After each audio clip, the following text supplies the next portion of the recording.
Hello प्यारे विद्यार्थियों, electrostatics के आज के इस वीडियो लेक्चर का हमारा उद्देश्य रहने वाला है इलेक्ट्रोस्टैटिक शील्डिंग, विद्युत परिरक्षण प्रभाव। यानी कि विद्युत परिरक्षण प्रभाव क्या है, इसके बारे में पढ़ेंगे। स्टूडेंट बता दूं, विद्युत परिरक्षण प्रभाव पढ़ते हुए हम आज एक ऐसे रीजन से परिचित होने वाले हैं जिस रीजन में कोई भी रह कर बाह्य विद्युत क्षेत्र से सुरक्षित रह सकता है। कैसे? ऐसे समझ कि अपने पास एक ऐसा इंस्ट्रूमेंट, एक ऐसा सेंसिटिव उपकरण है जिस उपकरण तक यदि कोई बाह्य विद्युत क्षेत्र आ जाए तो उसका ऑपरेशन या तो चेंज हो जाता है या बिल्कुल फेल हो जाता है। तो उसको सेफ रखने के लिए क्या होगा, एक ऐसे रीजन की आवश्यकता होगी कि उस पर लगाया, यदि कोई एक्सटर्नल इलेक्ट्रिक फील्ड लगा दिया जाए, कोई भी इलेक्ट्रिक फील्ड लगा दिया जाए तो उस रीजन तक वो जा ही नहीं पाए। तो वो किसके माध्यम से संभव हो पाता है स्टूडेंट? इलेक्ट्रोस्टैटिक शील्डिंग, विद्युत परिरक्षण प्रभाव फिनोमेना के द्वारा संभव हो पाता है। तो क्या है वो, क्या रीजन मिलेगा हमारे को?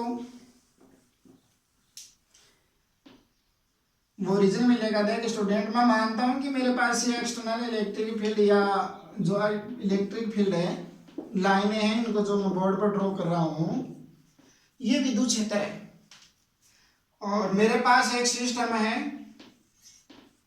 स्टूडेंट्स गौर से देखना, चालक पदार्थ का बना हुआ, ये किसका बना हुआ है?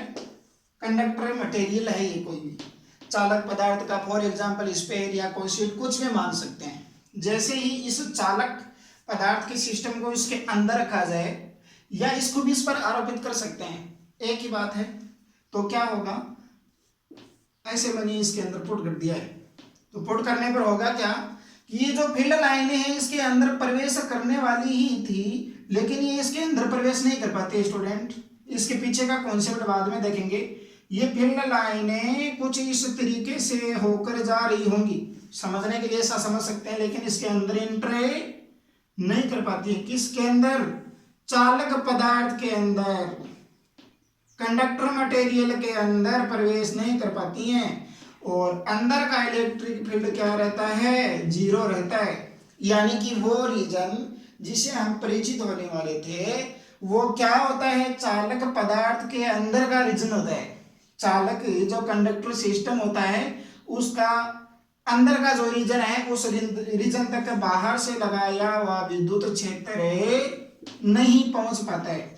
अब इसके पीछे का कॉन्सेप्ट क्या है? इसी फिनोमेना को हम कहते हैं विद्युत परिरक्षण प्रभाव।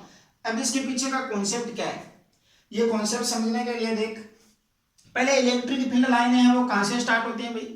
इलेक्ट्रिक फील्ड लाइनें सर पॉजिटिव से स्टार्ट होती हैं, तो मैं इधर क्या मान सकता हूं स्टूडेंट? पॉजिटिव। और ये पॉजिटिव से स्टार्ट होकर किधर जा रही है? एंड कहां पर होगा? नेगेटिव पर। तो इधर क्या मान सकता हूं? Negative charge.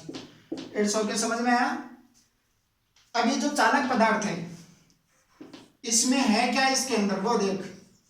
मैं ये कहता हूं जो आपका चालक पदार्थ है ये, इस चालक पदार्थ में, चालक पदार्थ पर कोई भी चार्ज नहीं है, इसका टोटल चार्ज जीरो है।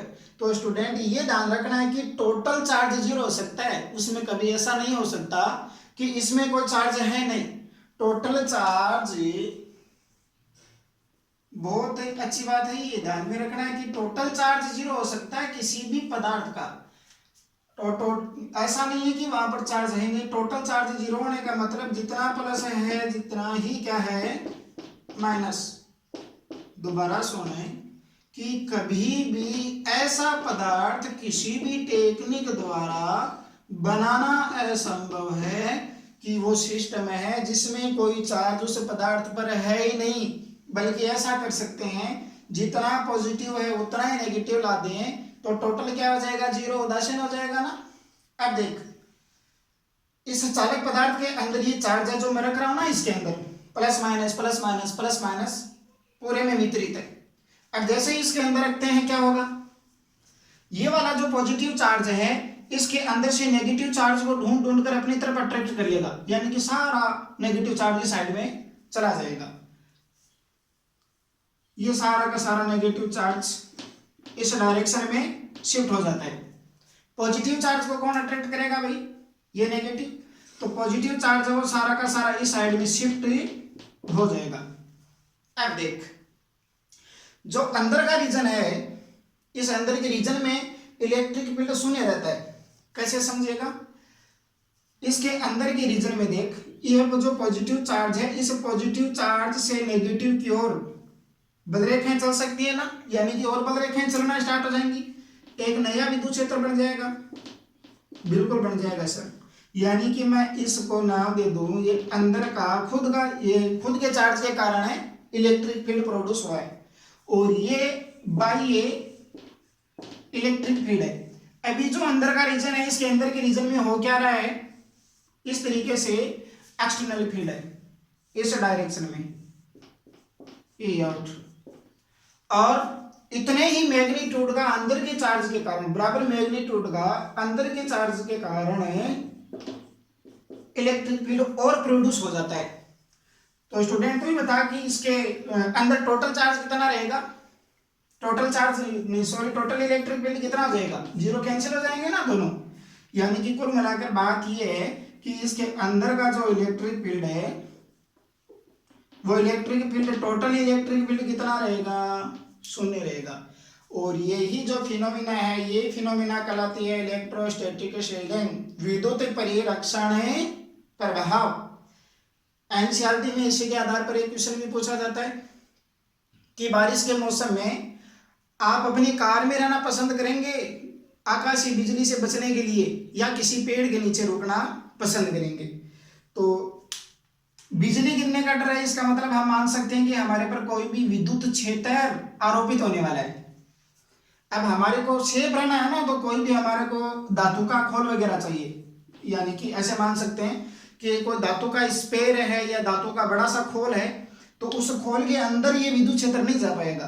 तो हमारी कार है, वहां पर एक धातु के खोल की भांति कार्य करेगी, और उसमें यदि हम रहेंगे तो उस बिजली से बच पाने में ज्यादा सुरक्षा हमारे को मिलेगी। इसी तरीके से जो इंस्ट्रूमेंट होते हैं हमारे पास, यदि उस इंस्ट्रूमेंटों को बाह्य विद्युत क्षेत्र मिल जाए तो उनका ऑपरेशन चेंज हो जाता है या फेल हो जाता है, वो खराब हो जाते हैं, ऐसे समझ। तो उनको सेफ रखने के लिए क्या किया जाता है स्टूडेंट, खोल बना लिए जाते हैं धातु के, या ऐसे मान सकता है कि एक बड़ा सा खोखला स्पेयर है धातु का बना हुआ, और उसके अंदर उस इंस्ट्रूमेंट को रखा हुआ है। तो बाहर से जो भी फीलिंग ले सकता है, ऐसे फील्ड आएगा, इलेक्ट्रिक फील्ड, वो इलेक्ट्रिक फील्ड उस इंस्ट्रूमेंट तक नहीं जा पाएगा, यानी कि बाहर रह जाएगा, और हमारा इंस्ट्रूमेंट क्या रह जाएगा, सुरक्षित रह जाएगा। तो आई होप बिल्कुल स्टूडेंट समझ में आया होगा इलेक्ट्रोस्टैटिक शील्डिंग के पीछे का कॉन्सेप्ट क्या है। इट्स ओके, मिलेंगे नेक्स्ट वीडियो में। थैंक्स।